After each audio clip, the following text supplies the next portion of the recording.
plató de Córdoba TV a Alejandro López Andrada. Alejandro, muy buenos días. Hola, buenos días. Y muchas gracias por venir, gracias por a estar vosotros. Con nosotros hoy. Gracias por invitarme. Prolífico, muy prolífico, novelista, poeta, articulista, ensayista, reseñado, estudiado en universidades como la de Avignon o Montpellier, traducido hasta en idiomas como, bueno, en el francés, más normal, pero en el bielorruso.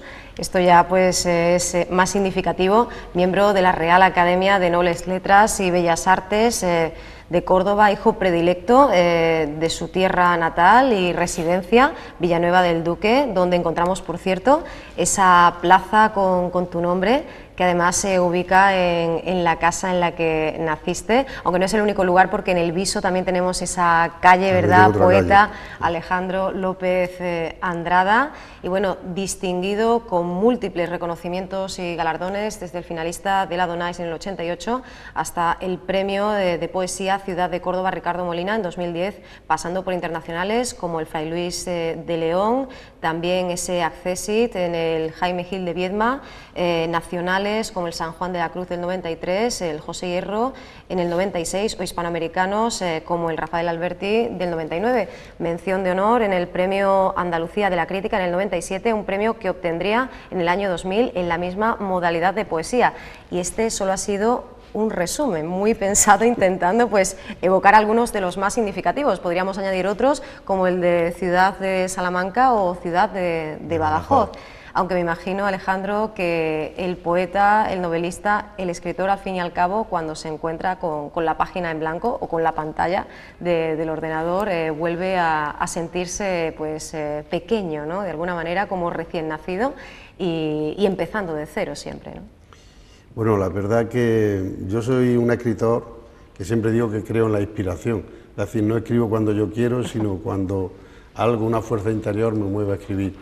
El vértigo de la página en blanco, que tanto hablan muchos escritores, lo he podido sentir, ¿no?, porque llevo en esto de la escritura pues desde que era muy joven, más de 30 años, pero es pocas veces. Yo casi siempre que me pongo a escribir tengo claro que tengo que decir algo, ¿no?, especialmente cuando escribo poesía. Otra cosa es cuando escribo narrativa, cuando escribo novela, que a veces sí te tienes que sentar y pensar un poco, retomar el hilo y ver un poco hacia dónde va el camino de esa novela, de esa obra narrativa, pero en poesía la verdad que me cuesta menos escribirla.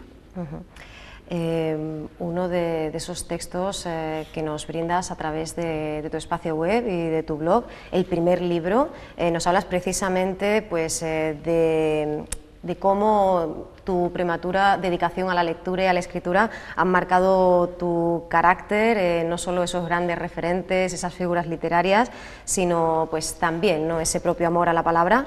¿Qué hace que el escritor pues no pierda la necesidad, como decías tú mismo, de seguir aprendiendo a soñar y a bailar con la luz que habita en las palabras? ¿Es un tópico o una certeza que existe, esa insatisfacción por añadir tópicos, ¿no?, ya que antes hemos hablado de ese otro, ¿no?, de ese temor a la hoja en blanco?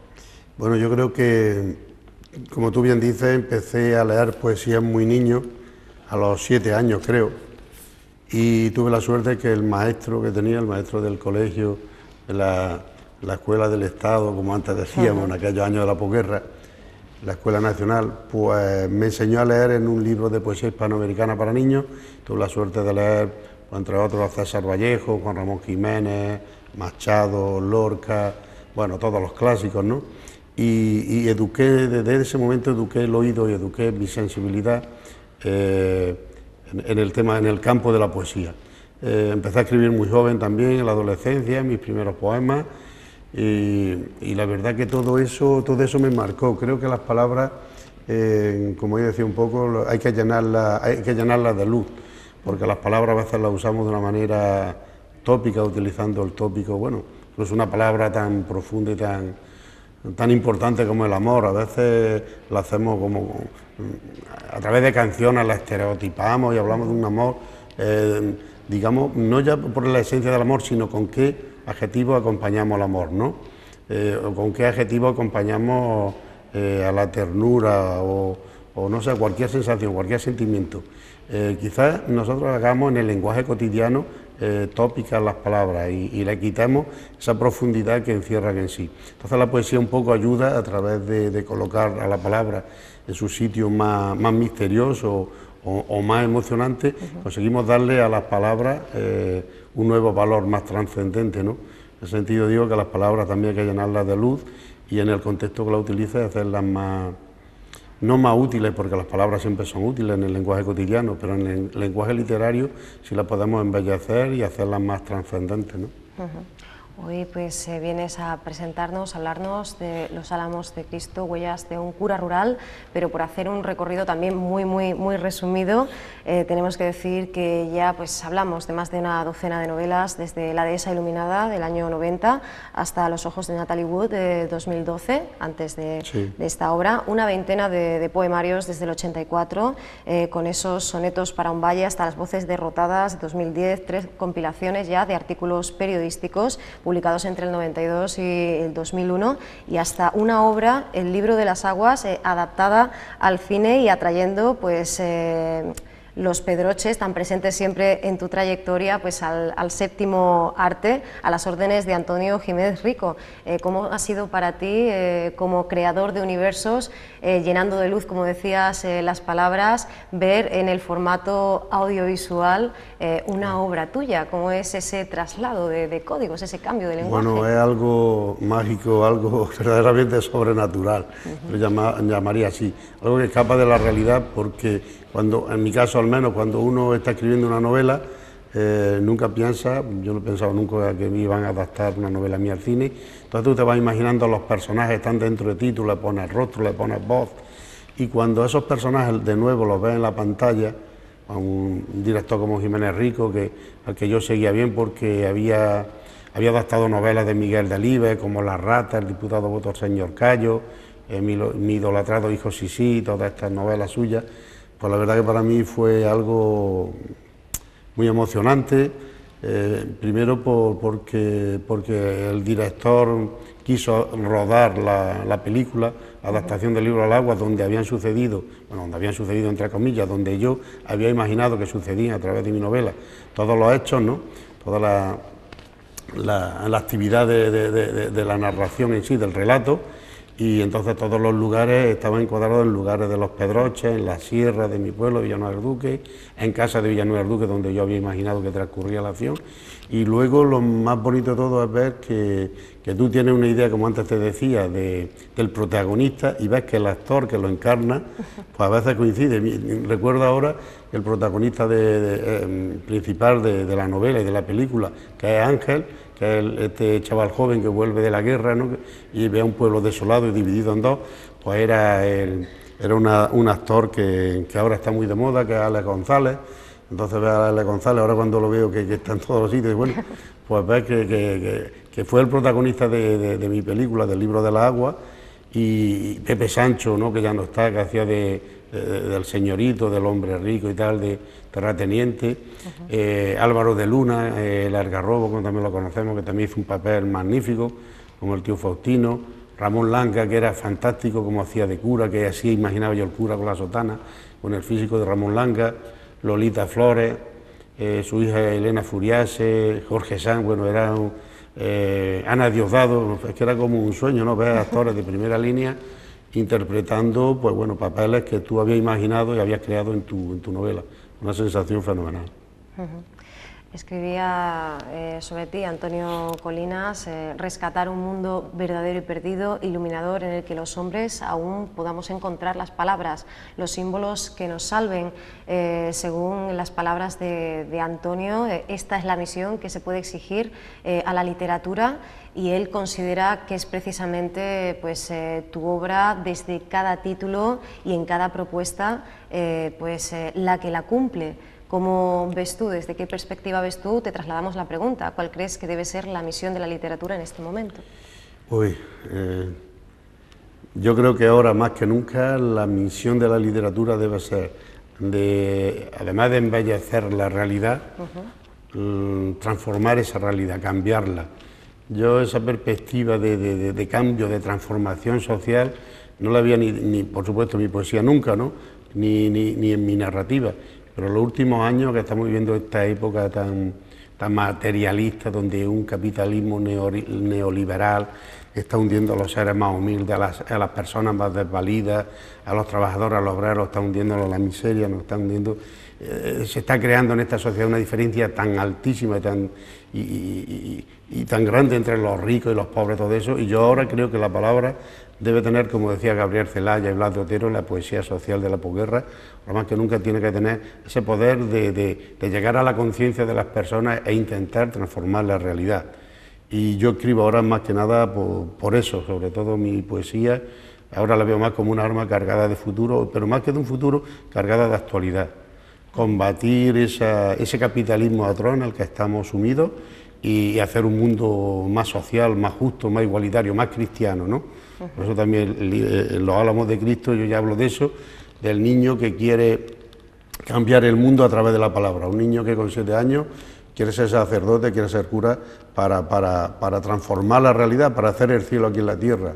Y entonces pone el modelo de Jesucristo, que para mí sigue siendo el mismo, que bueno, cada vez más importante. Quiero decir, ya lo veía con 7 u 8 años Jesucristo como un modelo a seguir, y ahora lo sigo viendo cada día más, es más necesario que nunca, esa voz del cristianismo auténtico de base, digo el cristianismo como puede ser un socialismo igualitario, lo que queramos, ¿no? Buscar esa igualdad, ¿no? Y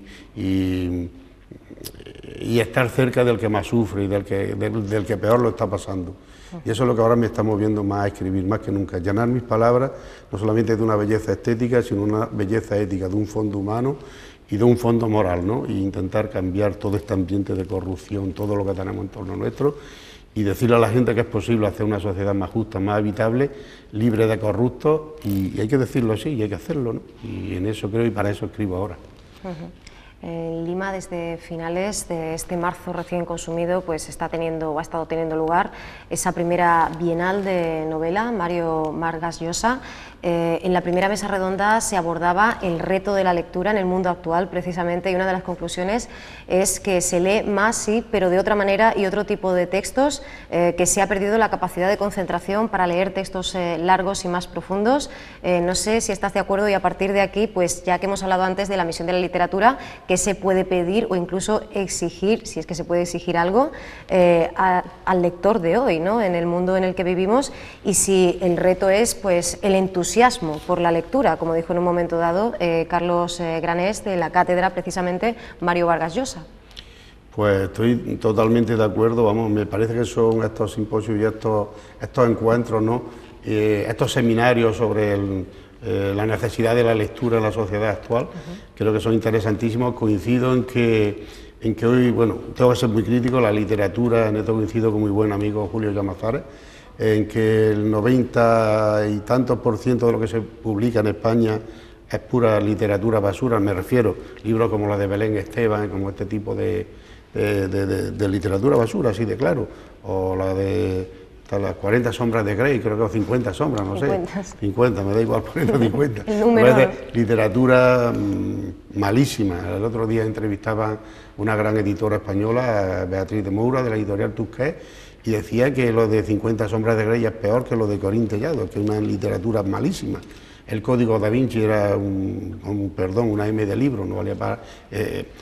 muy mal escrito, no sé, no aporta nada de ese tipo de literatura, no es ya por lo que dice, sino por el cómo lo dice. Estamos banalizando la literatura, se están leyendo libros pésimos, tenemos una mala, con perdón, pero una mala televisión, programa de televisión, los grandes canales de literatura, perdón, de cotilleo, de periodismo de cotilleo, de llegar a dar una imagen de esa sociedad en la que estamos banal, superflua, donde prima, bueno, parece que está de moda lo corrupto, la traición, la infidelidad, hacerlo todo por dinero. Aquí lo único que importa es el dinero, ¿no?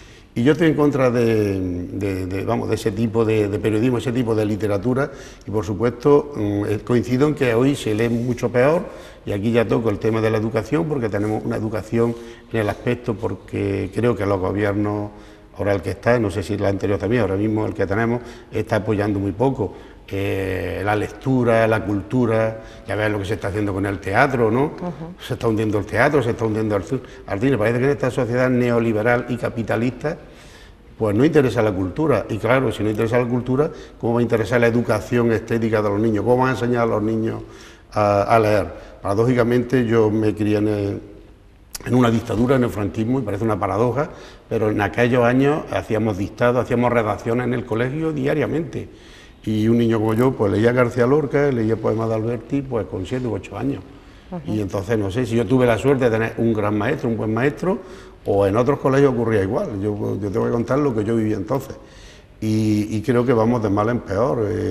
También todo lo que es internet y todo lo que es esta aldea global en la que estamos, pues bueno, los niños están olvidados, bueno, los niños y los jóvenes, ¿no? Los mismos SMS, los mismos WhatsApp, ¿no? Los mensajes que la gente se manda, ¿no? Se comen las palabras, se utiliza la Q o la K por la C, es decir, una verdadera barbaridad, un desastre, vamos. En eso soy muy crítico. Pues esto nos recuerda a las palabras de Rodrigo Fresán, que pues a razón de la presentación de su última novela, La parte inventada, nos dice por un lado que la gente lee cada vez menos y por lo tanto lo hace cada vez peor, y por otra parte Fernando Ampuero tampoco se muestra muy optimista cuando dice que pues la sobreinformación a través de la red de redes, como comentabas, pues provoca la merma en la capacidad lectora sostenida a golpe de simplificaciones y chismes en las redes sociales. Puede ser una herramienta muy válida, pero no siempre se usa correctamente, ¿no? Claro, porque ahí no solamente le estamos haciendo daño al lenguaje o a la palabra, sino que por otra parte estamos haciendo mucho más daño a, lo que yo te decía antes, al nivel social, a nivel de lo que es la ética, lo que es el sentido espiritual de la vida, el sentido de decir, vamos a hacer una sociedad más justa, pero apoyando a través de los medios de comunicación, hacer un periodismo más equilibrado, no voy a decir más literario, pero sí más limpio, ¿no? Hacer una televisión más limpia, de programas más interesantes, más culturales. No es que la gente lo que pida esto, no, la gente pide en televisión lo que tú le ofrezcas. Si tú le ofreces en televisión buenos programas de cultura y literatura y tal, yo recuerdo que en los años 70, al hilo de esto, en los años de la transición, hay un programa, creo que del año 1977, 78, en que entrevistaban, creo que era semanal, Joaquín Soler Serrano, que era el periodista, entrevistaba a escritores como Vargas Llosa, García Márquez, Juan Rulfo, José Manuel Caballero Bonal, no sé, Miguel Delibes, grandes escritores. Eso es impensable hoy día en televisión. Dedicar una hora en cualquier televisión de las grandes a entrevistar, pues no sé, a Muñoz Molina, a Julio Llamazares o a algún escritor, no solamente, o hispanoamericano, ¿no? Creo que es impensable. Y yo creo que por eso tenemos que cambiar toda esa literatura de la banalidad y toda esa comunicación que está llena de basura mediática, digamos, ¿no? De todo lo que envuelve a nuestra sociedad. Pues yo creo que es que por eso digo que soy muy crítico. No quiero decir que sea desesperanzado, se puede conseguir, tengo esperanza que se pueda conseguir, pero no sé cómo. Creo que ahí desde la base hay que cambiarlo todo, ¿no?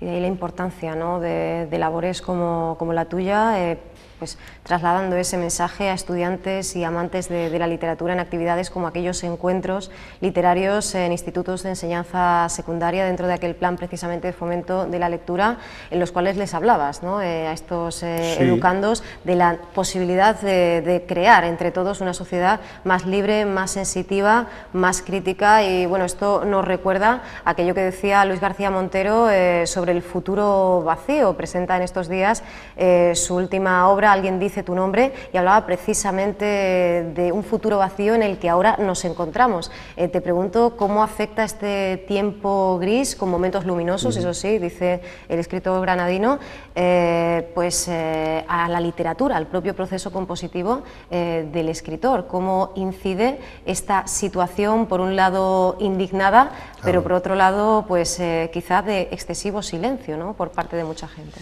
Bueno, ha hablado de Luis García Montero, un escritor al que quiero y admiro mucho, y que no lo conozco personalmente, pero aparte creo que de magnífico poeta, es un hombre muy valiente, muy comprometido éticamente con la sociedad, ¿no? Creo que me recuerda un poco, pues no sé, Antonio Machado, Miguel Hernández, gente que dio la cara en su tiempo, ¿no? Y creo que ahora el escritor, creo que ya te lo respondía también antes, debe dar testimonio, un testimonio ético a través de la palabra y a través de sus actos. Luis es un hombre comprometido, está en todos los sitios, está moviéndose, intentando cambiar esta realidad basura en la que vivimos. Y me parece que Luis García Montero es de una dignidad y de una valentía en todo lo que dice, en todo lo que hace, ya digo, aparte de ser un buen escritor. Esta novela última acaba de salir en Alfaguara, no la he leído aún, pero que todo lo que hace es interesante, y sobre todo esa propuesta ética suya de cambio moral, de cambio ético y espiritual de la sociedad en la que estamos. Creo que el escritor ahora, y tú me preguntabas esto, que de qué manera influye, pues influye en que el escritor debe ser hoy más rebelde y más solidario que nunca, rebelde de luchar contra esta hipocresía en la que estamos, esta corrupción política que nos invade, y luego debe ser solidario con la gente que está sufriendo y darle ánimo y darle calor. Y yo creo que ahí entra también el espíritu cristiano, ¿no? Decía mi modelo Jesucristo, yo tengo que imitarlo a él en todo. A mí me duele más el que sufre, quiero decir, el dolor del que sufre, del que no tiene nada, me hace tanto daño más que mi propio dolor. Esa solidaridad tenemos que sentirla. Vivimos una sociedad muy individualista, donde cada uno va a lo suyo, y tenemos que cambiar ese concepto por pensar un poco. También, quiero decir, hay gente magnífica, hay gente muy solidaria, la labor de Cáritas que está haciendo a todos los niveles, mucha ONG y mucha gente pero siempre lo está haciendo el que menos tiene. Yo lo que quiero es que los que están arriba, los que más tienen, los grandes políticos, los que mueven, los grandes capitalistas, que piensen un poco los que están abajo y den la cara y ayuden un poquito más a cambiar este desajuste social que hay. Claro, no lo vamos a hacer porque son gente que vive en la opulencia, vive en el puro egoísmo del más, quieren más, y el que está abajo, pues que le den por ahí, ¿no? Y eso, pues lo tengo que decir públicamente a todos los sitios que vaya, y que me da verdadero asco en la sociedad en la que estamos, y lo tengo que decir. Algo que denuncias en diferentes cauces, la poesía, la prosa. Cuando te preguntan si te sientes más a gusto en un código o en otro, tú siempre respondes que rotundamente sí, en la poesía, por ser lector de verso en el tiempo antes que de prosa y por haber aprendido a mirar el mundo poéticamente, declarabas en una entrevista concedida a Diario Córdoba. Cada propuesta en las coordenadas de la narrativa, como por ejemplo esta que vienes a presentar hoy, ¿te allana o te sigue poniendo obstáculos, piedrecitas en el camino hacia ese sentirte a gusto en la novela y sobre todo después de haber escrito ya unas cuantas? Pues es curioso porque cuando yo empiezo a escribir un nuevo poemario, un nuevo libro de versos, pues escribo con una facilidad absoluta. Es decir, la técnica que tengo aprendida me sirve de mucho. Sí. Es decir, cada día me cuesta menos. Es como el futbolista que está tocando el balón continuamente. Claro, cada día le cuesta menos técnicamente parar un balón o dar un regate o hacer un pase, ¿no? Si sirve un poco el símil o la metáfora futbolística. En cambio, cuando estoy escribiendo novelas, pues es como, y casi todos los novelistas con los que yo hablo ocurre igual. No te sirve de nada todo lo que has aprendido o todo lo que has escrito. Esto lo explico algunas veces Antonio Muñoz Molina, un novelista me parece fantástico, de mi generación, y dice muchas veces Antonio eso, que es que lo que has hecho antes o lo que has aprendido no te sirve la novela. La novela eres como un explorador que entra en un bosque desconocido y vas hacia, que vas con un machete desbrozando y te vas abriendo camino, pero no sabes dónde te va a llevar ese sendero. A veces el sendero que tomas es equivocado, tienes que volver atrás y abrir con el machete otro sendero en esa espesura y tomar un nuevo camino. No sé si puede servir esa imagen, pero a mí personalmente me encanta escribir novelas, pero sufro mucho cuando estoy escribiendo. Ahora estoy sumergido en una nueva historia. Antes empecé otra y la dejé porque no veía el camino abierto en la espesura y me cuesta mucho más escribir novelas, pero eso no quiere decir que no me guste la novela, ¿no? Yo creo que es importantísima la labor de un buen novelista, ¿no? Pues bueno, también de un buen poeta, pero yo creo que la novela, como se lee más, puede transformar, a través de una buena novela, puede hacer muy felices muchísimas personas y puede hacer también que mucha gente cambie la perspectiva o la visión que tiene de la realidad. Una novela puede transformar el mundo. Hay grandes novelas como, bueno, El Quijote, la clásica, ¿no?, que imagina, ¿no? Pero hay novelas como Los Santos Inocentes de Miguel Delibes o como 100 años de soledad de García Márquez, que son clásicas y que han hecho mucha gente feliz y le han ayudado a ver una imagen de la realidad, ¿no? Defines La esquina del mundo como bueno, pues surgida, nacida de tu yo más íntimo y personal. En esta obra propones la fusión de todos los géneros literarios y nos preguntamos si es un experimento puntual o una posible salida a este literato que no sabe y no quiere desprenderse de su alma de poeta, que está siempre tan presente. La verdad que sí, que está bien eso que dice, de fundir los géneros literarios. Pues en La esquina del mundo fundo eso, la poesía, el relato, la narrativa, la visión periodística de la realidad. Pero eso lo he hecho también aquí en esta novela. En Los álamos de Cristo está la biografía, está la memoria, está el periodismo, porque hay entrevistas, está la novela pura y dura, está la poesía, como no, la prosa poética, así, la fusión de periodismo, literatura, poesía, narrativa, la memoria, género memorialístico, que también es muy importante. Y sí, la verdad que esa experiencia de La esquina del mundo para mí es un libro que quiero mucho, porque ahí son como breves cápsulas, ¿no? Ahí va todo concentrado. Es como si digo, bueno, voy a encerrar una novela, una historia en un relato de 15 o 20 líneas, ¿no? Y eso es La esquina del mundo, ¿no? Son impresiones y visiones de la naturaleza, de la vida, del universo, del cosmos, de todo, ¿no? Y creo que es un libro muy lleno de mi propia vida, de mi propia visión de la realidad en la que vivimos. Porque al leer Los álamos de Cristo precisamente pues nos acordamos de esta obra y de las palabras que a tenor de la misma escribía Pedro Domene, que detectaba cómo en tu escritura terminan confluyendo los diferentes géneros y convergiendo en una mirada única. De esto nos habla exactamente el crítico. Ese libro tiene además un curioso proceso compositivo por tratarse de unas páginas que se han ido fraguando en la virtualidad de ese blog del que hablábamos antes.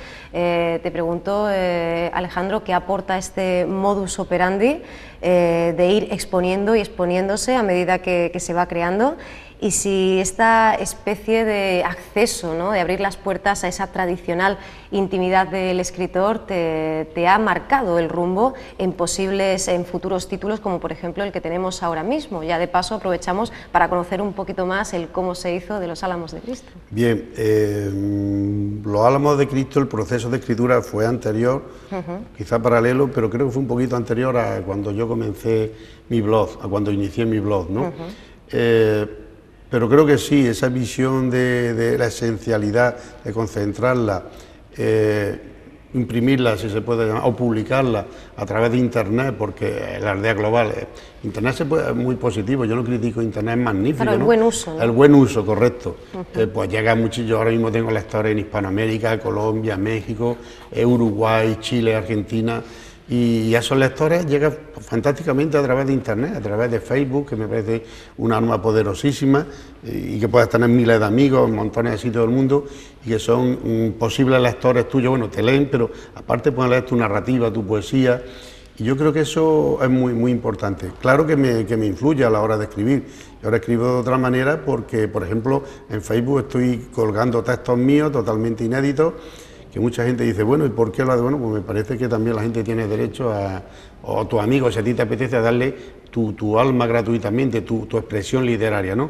Entonces sigo esa línea que hice en La esquina del mundo, de pequeños y breves relatos, pero con una condensación poética muy grande, muy pura.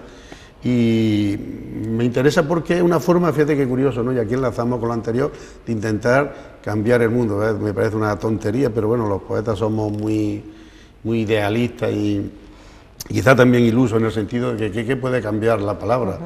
Pero tampoco quiero tener esa desesperanza de decir la palabra no puede cambiar. Claro, no puede cambiar a una gran parte de la sociedad, pero si va llegando un corazoncito a uno, a otro y otro, y va haciendo una legión, ¿no?, de gente que está desencantada y esperanzada en cambiar la realidad que tenemos, pues si para eso sirve mi palabra, pues claro que a través de Facebook puede utilizar ese vehículo de comunicación mejor quizá que a través de mis libros, ¿no?, de la edición en papel, que también, ¿no? Pero por ejemplo, mi palabra, escribo algo en el Facebook, lo están leyendo en Argentina, en Nueva York o en Rusia, o ahora está en los países bálticos. He hecho un recorrido por varias universidades de Estonia y Letonia, dando conferencias, pues me ha incluido en una antología de la poesía del siglo XX, entre García Lorca, Machado, Unamuno, bueno, todas las generaciones.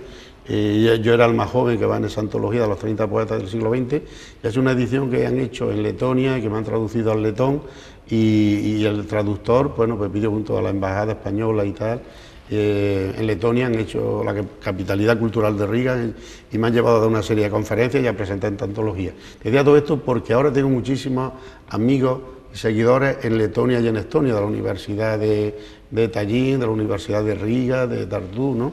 Entonces, ese poder conectar con el mundo a través de la aldea global me parece que para un escritor es algo maravilloso, ¿no? Y que es una herramienta de trabajo fantástica, fabulosa, y que yo la estoy utilizando y me está sirviendo mucho para escribir lo que estoy escribiendo actualmente. Hablamos de esta novela y, bueno, pues muy poquito después de haber alcanzado ese cenit, en palabras de Antonio Colinas, volvemos a él, con La tumba del arco iris, el año pasado, que él definía, este crítico, como poesía, verso transformador de la realidad y no copia, antes lo hemos comentado esto, en la estirpe más juanramoniana del binomio naturaleza-vivacidad, la palabra en el tiempo de Machado, de cualquier tiempo, que se actualiza con cada lectura de cada lector, generación tras generación, se consigue, ¿no?, esencializar y quedar ahí, como decíamos, permanentemente creciendo con cada lectura y revisión. Llega Los álamos de Cristo, también muy impregnada, ¿no?, del espíritu de esa tumba del arco iris y, nunca mejor dicho, ¿no?, la presencia del Padre y su repentina marcha, ¿no? Bien, como escritor y poeta que cree no solamente en este mundo, sino, como decía Gustavo Adolfo Bécquer, que en otros mundos invisibles, en eso soy muy romántico, ¿no? Romántico en el sentido de, sino buscar más allá de la realidad, ¿no? Sí. Buscar otro mundo. Pues claro que sí, que La tumba del arco iris es un homenaje a la muerte de mi padre, y en este libro pues aparece el niño también que busca. Es curioso porque aquí aparece mi padre también. La novela comienza de un niño que tiene 6 o 7 años y quiere cruzar el límite del pueblo, Villanueva del Duque. El límite es una cruz que hay en la zona oeste, en la cruz de la dehesa, y yo siempre quería traspasar ese límite porque miraba el horizonte y creía que más allá de las montañas y de las colinas pues se encontraba Dios, estaba el cielo, ¿no? Y el niño quiere encontrar ese más allá. Yo nunca me he conformado con lo que, bueno, aquí hay una mesa, una silla y un cuadro, una pared, no. Yo sé que hay otras realidades, los presentía de niños, que son invisibles, que están más allá, ¿no? Y por eso a veces digo que creo más en la otra vida que en esta misma, porque si el cielo y el infierno existen, sobre todo el infierno está aquí en este mundo, ¿no? Y lo estamos viviendo con la sociedad actual, con todo lo que estamos viviendo, ¿no? Y te decía eso, que, como tú bien me preguntabas, que tiene mucho que ver La tumba del arco iris con Los álamos de Cristo. Los álamos de Cristo es el niño que busca, como antes decía, cambiar el mundo a través de la palabra, y tiene la imagen de un cura rural, de un hombre humilde y tal, como es don Francisco Vigara, que es el protagonista de la novela, que transformó la realidad social de Villanueva del Duque, pues con los niños haciendo equipos de fútbol, con la música, creando un coro parroquial, con las organizaciones juveniles, con las personas mayores. Me parece que quería dar también un poco, apostar por la labor de todos esos curas rurales, humildes y anónimos, ¿no? O los curas de las ciudades, también de barrio, ¿no? Que se le critica injustamente, bueno, porque, bueno, puede haber algunos, como puede haber algunos maestros o algunos médicos que no cumplen su función y no son precisamente modélicos dentro de su profesión, digamos, o de su trabajo, ¿no? Pero yo, la experiencia que tuve con don Francisco fue magnífica y inculcó en mí el mayor don, que ya estaba quizás genéticamente, que es el don de la fe en Cristo, y ese modelo, ¿no? Eso como un modelo social, no solamente ya como Dios, sino como un modelo para imitarlo e intentar cambiar la realidad. De ahí nace la solidaridad, el sentido del amor por el débil, la ternura, el amor, el perdón, todo está ahí, ¿no? En esa visión que tiene ya el niño de esta novela, el protagonista, ¿no? Junto al sacerdote. Con como ese arco iris casi mágico, ¿verdad? A partir de esa anécdota que se producía en el entierro de tu padre, la mente ilumina y trasciende el paisaje tantas veces observado. En esta ocasión nos trasladamos hasta Malpartida, en lo más crudo del crudo invierno de la guerra y la posguerra, el pueblo que Mariano, por ejemplo, uno de los personajes del libro, pues no quería olvidar nunca, a pesar de ese necesario viaje a Madrid en busca de un futuro mejor, ¿no? Por un lado hablamos, como decíamos al principio, de la pérdida de la inocencia, del candor, la niñez, pero por otro también de ese necesario y permanente regreso, ¿no? El regreso, exactamente. la vida como un círculo. Te comentaba que dentro de esta novela que hay periodismo, hay narrativa, hay poesía, pero también un libro de viajes, curioso, y ahora al decirlo de mal partida, porque la idea de Los Álamos de Cristo surgió un día en que yo quería hacer un homenaje, porque también un homenaje antropológico, ¿no? Porque yo había escrito una trilogía del mundo rural, que era El viento de ruido, Los años de la niebla y El óxido del cielo, y esta era la visión que me quedaba, la visión de un cura de la posguerra. Porque bueno, estamos hablando mucho de la memoria histórica, pero a nadie se le ocurre decir, bueno, que nos cuente un cura de por qué, cómo era la posguerra, cómo la veía él, ¿no? Y cómo, porque también aquí hay sufrimiento, hay dolor, hay escasez económica, don Francisco cuenta su infancia, todo eso. Esa visión antropológica para mí era muy interesante, era algo inédito, como dice mi editor, como dice Máximo Higuera, el editor de Trifaldi, de la editorial que publica el libro, de que quería dar desde ese ángulo inédito, ofrecer una perspectiva nueva, ¿no? Y como tú bien dices, es un viaje en el que yo le ofrezco a don Francisco. Don Francisco, después de más de medio siglo que él no había vuelto a Malpartida, a La Serena, que es el pueblo que él llega como un sacerdote joven, ¿por qué no te acercas un día en el coche, hacemos un viaje, un recorrido entre Los Pedroches y La Serena, la comarca La Serena, que ya está en Badajoz? Y esto nos sirve como de estímulo para, a la vez que te entrevisto, para hacer una novela, ¿no? Una novela periodística también se le puede llamar, y nadie lo aceptó, y yo te puedo decir que aquello era conmovedor cuando yo llegué con un hombre mayor de 88 años que tiene ya, entonces tenía 85, 86 años cuando empecé a escribir el libro, y se encuentra con aquel mundo, con unas mujeres de 80 y tantos años como él, que habían sido las cantoras del pueblo cuando llegó a 60 años atrás, y va redescubriendo un mundo que era, bueno, aquello era fantástico, porque yo estaba trasladándome con él a través de su mirada y de las palabras de aquellas mujeres mayores a los años 50, a la posguerra, ¿no? Y fue un viaje circular en el tiempo, a la vez un viaje físico y un viaje temporal, y eso está aquí en la novela también, ¿no? Que por eso estoy muy contento, porque he conseguido escribir ese libro que siempre quise. Y no es que yo diga que mis libros últimos no son los mejores, por ejemplo La tumba del arcoíris, un libro que yo publiqué hace 21 años, en el 93, y para mí es mi mejor libro de poesía.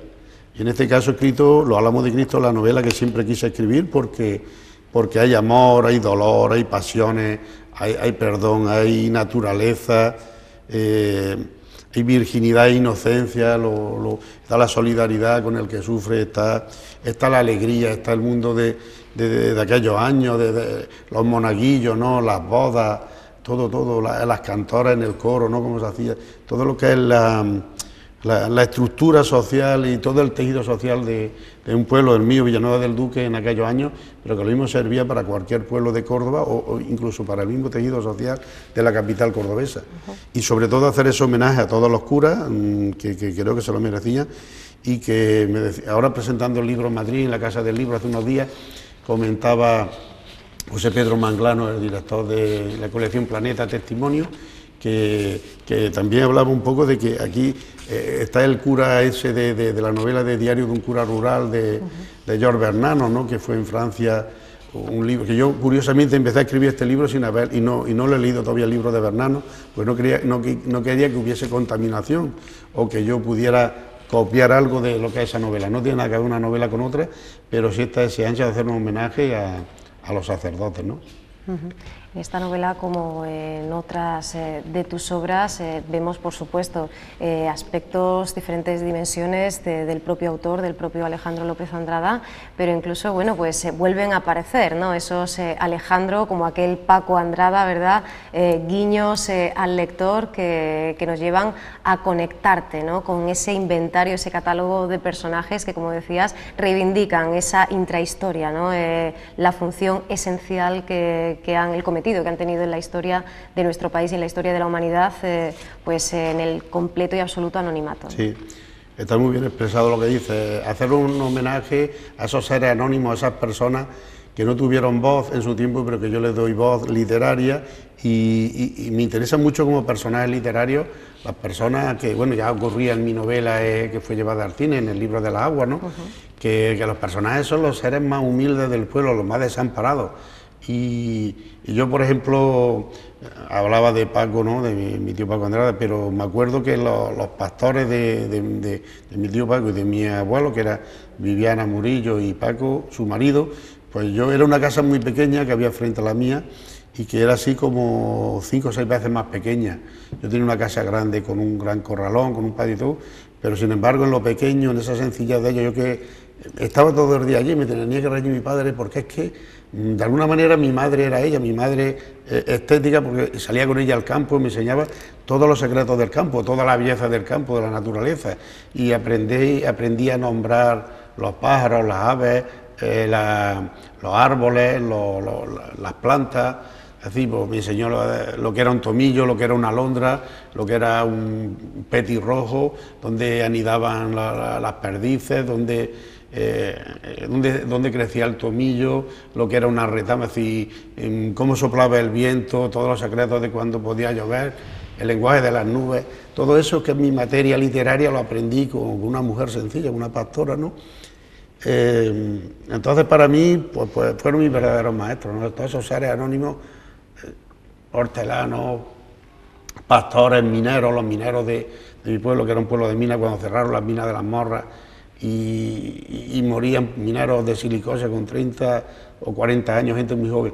Entonces, en mi pueblo la muerte estaba unida a la vida, ¿no?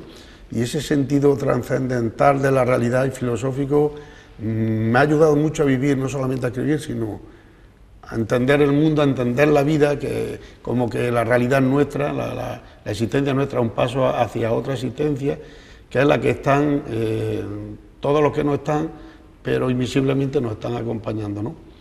En eso un poco me siento como no sé, como los indios, ¿no? Como pueden sentir, como pensaría un indio navajo, un cherokee, o la gente que le daban tanto sentido a la madre tierra y a la naturaleza y al más allá, ¿no? Y a los muertos, ¿no? El respeto a la muerte, pero no miedo, cuidado, porque a mí no me da ningún miedo, porque como se lo está viendo desde la infancia, tan natural, ¿no? Pues eso te ayuda a no tener miedo a la muerte, a vivir sin esos miedos, ¿no?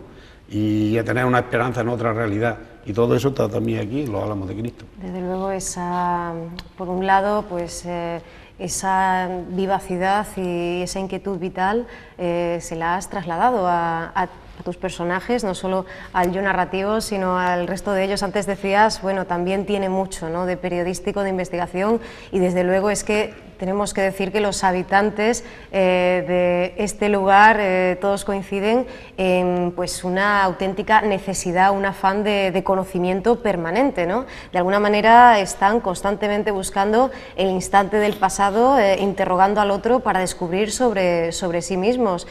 Por ejemplo, encontramos pues al insistente yo narrativo preguntándole, pidiéndole a Bernardino, pues oye, me apetece escuchar relatos de aquel tiempo, incluso con nerviosismo, con intriga, diciendo cuéntame de una vez lo que ocurrió, ¿no? Este tipo de conversaciones, este es el inicio de muchas de ellas, ¿no? Hay una necesidad permanente de hacer memoria y de recopilar información sobre lo pasado, ¿no? Claro, porque yo fui un niño que siempre estaba haciendo preguntas, continuamente preguntaba. Y el otro día en la presentación del libro decía Julio Llamazares, el buen amigo Julio que estuvo allí en la Casa del Libro de Madrid, decía que a él le recordaba un poco también esta novela, la relación entre el cura y el niño y el protagonista. Es como, decía que era como La lengua de las mariposas de Manuel Rivas, como la relación entre el maestro y el niño, ¿no? Como el niño va descubriendo toda la naturaleza a través del maestro. Y yo, antes de que dijera esto, Julio, yo había pensado muchas veces, cuando yo vi la película de La lengua de las mariposas, bueno, previamente había leído el libro de Manolo Rivas, yo sentía como que me identificaba mucho con ese niño. Me identificaba porque en mi familia estuvieron las dos Españas, ¿no? Y cuando yo era niño, uno de mis tíos, mi tío Rafael, estaba exiliado en París, ¿no? Y venía su mujer, mi tía Remedio, y mis primos, ya no venía nunca. Yo le preguntaba siempre, como el niño de La lengua de las mariposas, a mi padre, bueno, ¿y por qué no viene el tío Rafael? Y me decía, tú cállate, no preguntes, no digas nada, no preguntes. Y veía que me escondían una parte de la realidad, ¿no? La parte de mi padre, ¿no?, que habían sido republicanos, que habían sido, como entonces le decían los rojos, ¿no? Y era un poco como no querer hablar de esa otra realidad familiar, ¿no? Y entonces yo descubrí la otra cara de la luna cuando tenía 18 años, y en 1975, curiosamente, fue cuando murió Franco, y me vine a Córdoba y a la universidad, estudié y vi que había otras realidades que yo presentía, otras realidades sociales y políticas que a mí se me habían negado en la infancia, se me habían ocultado. y ahí nació todavía, se acrecentó aún más en mí ese espíritu rebelde, ¿no? Y entonces lo que tú decías, que todos los personajes de mi libro, no solamente yo narrativo, tienen ese deseo de saber más y de conservar y recuperar lo perdido. Mi primo Bernardino, que para mí es casi un hermano, vive en Valencia, ¿no? Y continuamente está hablando y me siente el pueblo tan dentro de él que me pregunta, ¿y qué ha pasado en el pueblo? ¿Y esto? ¿Y qué ocurrió? Yo a la vez le pregunto a él, cosas de la infancia, él es mayor que yo y todo eso aparece también, como tú bien dices, aquí en los Álamos de Cristo, ¿no? Unos personajes que también se permiten pues recrearse en la belleza del paisaje. Hay un instante que yo creo que es clave en la obra, en el que pues el sacerdote traslada a Alejandro la imagen tan bella, ¿no?, que está viendo. Parece, Alejandro, que los árboles están vivos, ¿no? Ya desde el título nos sugieres, en esta naturaleza, testigo del horror, de la barbarie, superviviente y bella a pesar pues de la intervención virulenta del hombre, ¿no? Es muy bonito eso, porque los Álamos de Cristo existen todavía, en la realidad. Quedan algunos troncos, están podridos, pero junto a ellos han salido nuevos álamos, ¿no? Esa alameda existe, ¿no? Y cuando veníamos ya de Malpartida, de Belalcázar, y veníamos ya de Fuente de la Lancha, hacia Villanueva del Duque, pues a la derecha de la carretera quedaban los álamos, y entonces es verdad que don Francisco, así mirándonos, pues los veía, ¿no? Y comentamos eso, ¿no? Dice, mira, los árboles, los álamos en la distancia, estaban como saludándonos, y dice, parece que están vivos, ¿no? Y sin duda lo están, ¿no? Porque siguen estando ahí, son testigos de la historia, ¿no? Y de aquellos paseos que hacíamos los niños, ¿no?, con el sacerdote y que nos enseñaba más la naturaleza y a meditar, ¿no? Entonces yo soy muy positivo, vamos a ver, yo veo el lado positivo de la posguerra de aquellos años, pero si yo creo que hoy, lo digo, vuelvo a ser crítico, estamos mucho peor que entonces, pero no ya a nivel material, quizás materialmente haya más, pero hay más desigualdad, hay menos solidaridad, porque ahí había un sentido solidario en mi barrio, que las casas estaban todas abiertas y la gente era pobre, pero lo poco que había se compartía, y hoy hay mucho más egoísmo que en aquellos años. Y no te voy a decir, pero yo creo que sí, incluso más diferencias de clase, todavía son más pobres los pobres y los ricos son mucho más ricos. Entonces yo quiero ver ese lado positivo de aquel mundo, y me parece que ese germen social, esa atmósfera que entonces flotaba en esta época de los Álamos de Cristo, cuando yo era un niño, ojalá volviera en mi pueblo y a nuestras sociedades, porque en cualquier sitio la gente, en cualquier sitio de España, cualquier pueblo, en cualquier ciudad, la gente es más egoísta, la gente vive más aislada y no se preocupa tanto por el prójimo, por el vecino de al lado, ¿no? Se preocupa en el sentido positivo de ayudar, nos preocupamos de alcahuetear como los programas de cotilleo, el cotilleo importa, ¿no? Pero nadie se preocupa como antes se preocupaba del que sufría y se compartía como antes se compartía, al menos es mi visión. Reivindicas con estos personajes y la grandeza de lo aparentemente pequeño, pues la intrahistoria, decíamos antes, unamuniana contra la patria inmóvil, aferrada al pasado, inculta y azarosa, dices, movida por el balompié y la tauromaquia. Y sin embargo, como decimos, ¿no?, tus personajes son tremendamente optimistas, positivos, como tú mismo te estás mostrando, y muy receptivos al recuerdo, ¿no? Sí. Pues no solo a esas estancias, esos episodios pasados en la iglesia, los coros, el cine de invierno, sino pues llegar a la imagen del bosque Viñón a través de esa primera cartilla de la editorial Miñón, ¿no? Sí, el presente, juego de palabras, efectivamente, ¿no?, nos viene, ¿no? O sea, el pasado viene precisamente al presente y sin avisar casi, ¿no?, sin que nadie lo llame. El pasado invade nuestra realidad, nuestro presente. Es curioso, me voy a centrar un poco en la metáfora del fútbol y todo esto, ¿no? Porque entonces decíamos, bueno, parece ser que entonces Franco, el pan y circo, ¿no? Bueno, pues es que ahora hay más fútbol que nunca, es que ahora la sociedad está más estupidizada que entonces.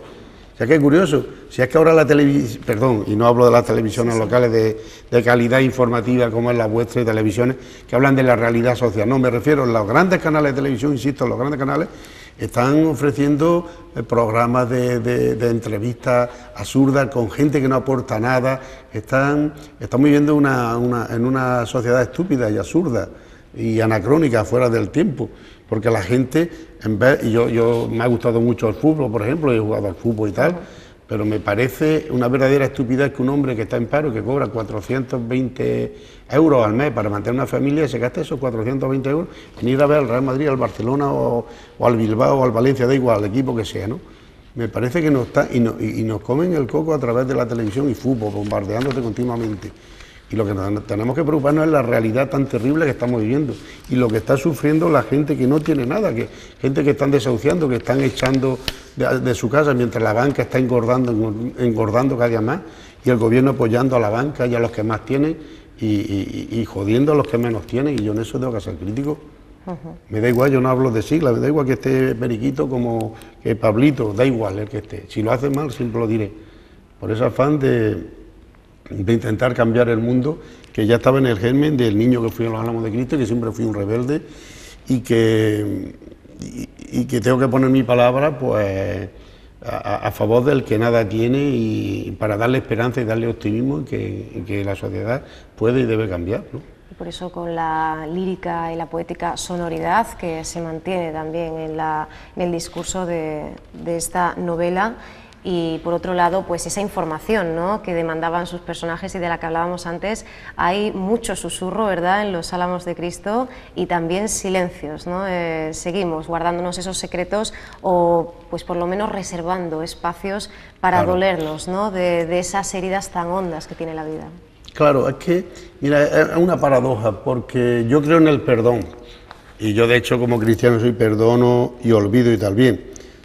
Pero no mezclemos una cosa con la otra. Quiero decir, el tema de la memoria histórica, si yo no en mi caso, yo tuviese a mi abuelo, a mi padre, a mis tíos, enterrar en una cuneta o sepa dónde, yo reivindicaría que buscaran, esa es la memoria histórica en la que yo creo. Eso no quiere decir que vuelva a revivir aquellas dos Españas. Aquellas dos Españas no hace falta que las revivamos, siguen estando aquí, como decía Machado, entre nosotros.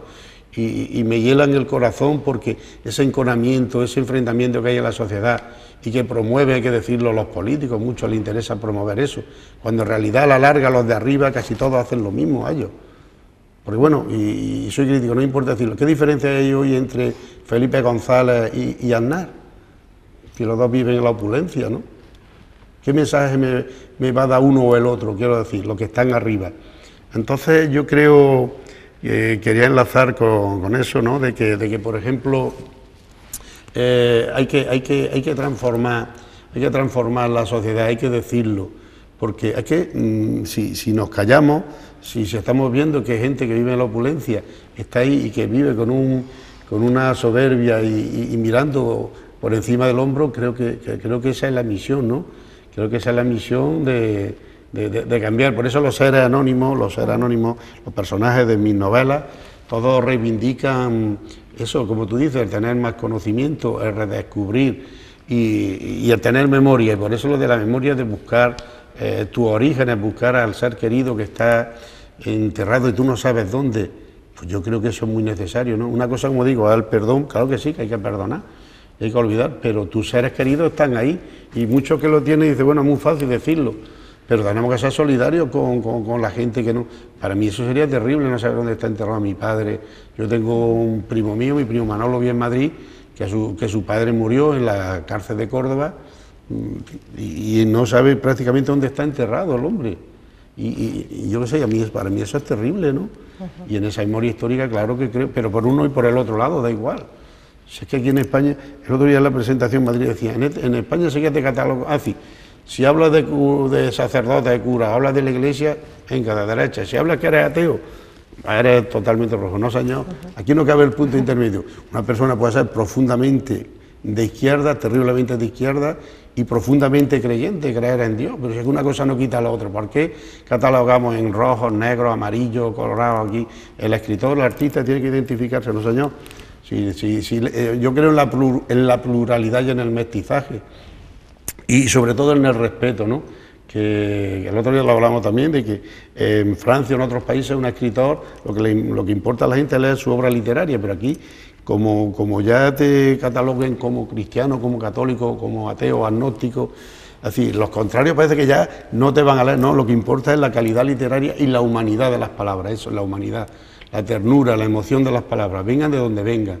Yo creo que en el fondo todos tenemos ese sentido de que la palabra debe vivificar, debe sanar espiritualmente, y el sentido de la solidaridad, porque el que no se compadezca de toda la gente que está sufriendo tanto en nuestro país, el que no se compadezca de la gente que están echando de la casa, el que tiene hijos no tiene para, el que no se compadezca de eso es sencillamente un miserable, esté donde esté, y lo digo con una total naturalidad. Con la latente oración en la niebla, por parafrasear el título de uno de tus textos poéticos, esa machadiana fe cansada que se pudre al sol, resiste y a pesar de todo el corazón sabe encontrar ese haz de luz, la enseñanza de la vida, libro a libro, con ese tema central. Hemos hablado al principio, decíamos que bueno, pues a lo largo de tu obra Los Pedroches como telón de fondo, tu localidad en concreto y los municipios aledaños, pero eso sí, con diferentes miradas, ¿verdad?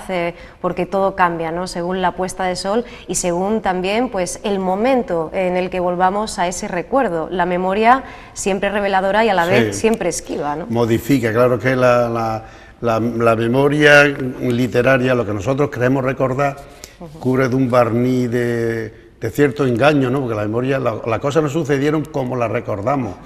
Nosotros ponemos nuestra subjetividad personal, nuestro acento, nuestra emoción en esos recuerdos, y a lo mejor el recuerdo que nosotros tenemos de ese hecho no se ciñe totalmente a esa realidad, pero así es como lo recordamos. Entonces, como tú dices, las puestas de sol, yo siempre he sido un enamorado de los crepúsculos, pero cada puesta del sol tiene un colorido distinto, porque yo lo ciño a un lugar distinto y a un momento concreto, a un hecho concreto de mi vida, ¿no?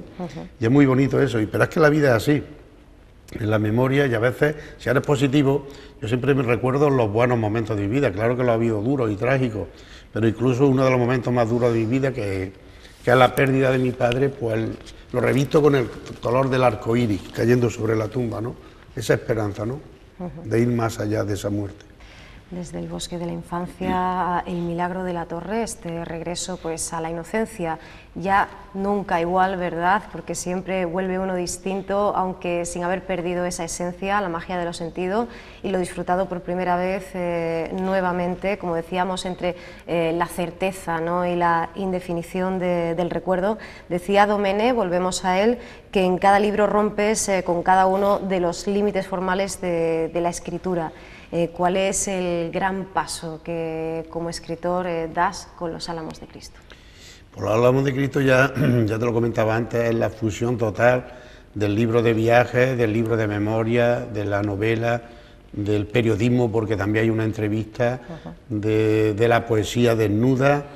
Yo creo que este es el libro más completo mío, porque además es un libro circular, que empieza de un modo así, el cura, hacemos el viaje ese simbólico y a la vez real, de ir a Malpartida, y luego volvemos de nuevo al origen, que el origen del fin, que bueno, no hay ningún fin, ¿no?, de la actualidad, quiero decir, la realidad, que es el presente y es Villanueva del Duque, es decir, un recorro con el sacerdote, un viaje histórico que antecede al tiempo, digamos, virtual, si lo queremos llamar así, de esa epopeya del cura que cuando niño, como cuenta, ¿no?, ahí con la madre, cómo quiere ser sacerdote, también un poco un homenaje a un tío suyo, sacerdote, que muere en la guerra y todo esto, y está ese viaje circular en el que están todos los géneros literarios, y lo que me interesa mucho es eso, la epopeya, la vida, la épica de este cura. Y hay situaciones como, porque también es un libro muy cinematográfico en el momento en que hay escenas como la que ocurre en Malpartida cuando don Francisco va a irse del pueblo y los niños se tienden todos en la carretera delante del coche para que no pase el coche y todo. Ese amor es algo que te conmueve, ¿no? Como la gente que cuando él llega el otro cura anterior, por eso no es una visión idílica de los sacerdotes, porque el cura anterior le da la espalda, ¿no? Le hace un vacío cuando llega un hombre mayor, que en vez de ayudarle a un cura joven, como que, y a mí eso me parece muy cinematográfico, cómo él se encuentra solo y desamparado, y cómo llega una mujer samaritana y a la que le ofrece cobijo y ayuda en su casa, ¿no? Y eso te lo cuesta un sacerdote y de joder, que es que me conmueve, porque es que eran personas, y vuelvo a la memoria histórica, que se cuente siempre la memoria histórica del mismo lado, a mí es que me cabrea mucho, ¿no? Me interesaba que los sacerdotes siempre se les cerca con el San Benito de la posguerra, que son inmovilistas, no, me cabrea mucho eso, ¿no? Porque este hombre lo pasó mal también, y era una familia pobre, su madre viuda y tal, y con total desnudez me lo cuenta en el libro, y para mí eso es conmovedor. La propia soledad compartida de los personajes les lleva, ¿no?, a este enriquecimiento mutuo y a salir, como dices, de debates maniqueos en los que todo sea negro-blanco. Claro. No, ese es el problema, yo te lo decía, pero ese problema lo estoy viviendo yo, porque A mí me han llegado a decirme alguna gente, la verdad, me lo tomo un poco por mi carácter, pero me molesta que, bueno, y una persona que es tan terriblemente de izquierda, ¿cómo puede hablar de cura y tal? Pero vamos a ver, yo creo que Jesucristo, la izquierda yo creo era el verdadero cristianismo de Jesús, no creo ni en izquierda ni en derecha, yo creo en la solidaridad y la compasión por el que no tiene nada, y el amor a todo el mundo, pero sobre todo al pobre, al que no tiene nada. Y ese maniqueísmo que porque escriba de un cura te digan que me molesta, porque yo nunca he estado en esa, no sé cómo decírtelo, en ese estatus político o en esa estancia política que puede ser la derecha. Nunca me he identificado, pero no voy a entrar en crítica, simplemente porque nunca he creído en el neoliberalismo capitalista y no me interesa que haya esas diferencias tan grandes. Es decir, a mí me interesa más que la materia el espíritu. Y yo eso, en la derecha que yo he conocido, con esto no lo veo. Pero por otra parte tampoco veo que haya unos políticos en uno o en el otro lado en la actualidad que te conmuevan. Entonces yo siempre digo que mi verdadero político, mi verdadero modelo es Jesucristo, y parece que molesta mucho decirlo, pero ahí es donde me sitúo, en ese equilibrio, ¿no? Y bueno, y digo las cosas tal como las siento, molesten en uno o en el otro lado, pero es que soy como soy. Pues nos alegramos mucho de que, bueno, pues con esa naturalidad y con esa profundidad que caracteriza a tu obra poética, también a tu obra pues periodística y por supuesto a la narrativa, te hayas mostrado aquí con nosotros en esta entrevista. Muchísimas gracias, Alejandro. Gracias a ti. Y esperemos que compartas con nosotros la publicación de tu próxima obra también. Aquí me tenéis para cuando queráis. Gracias a vosotros, ha sido un lujo, todo un placer. Y te tengo que decir que esta es de las mejores entrevistas que me han hecho en mi vida, ya tengo unas pocas. Gracias, porque me he sentido muy a gusto y muy cómodo. Alejandro, muchísimas gracias. Gracias a ti.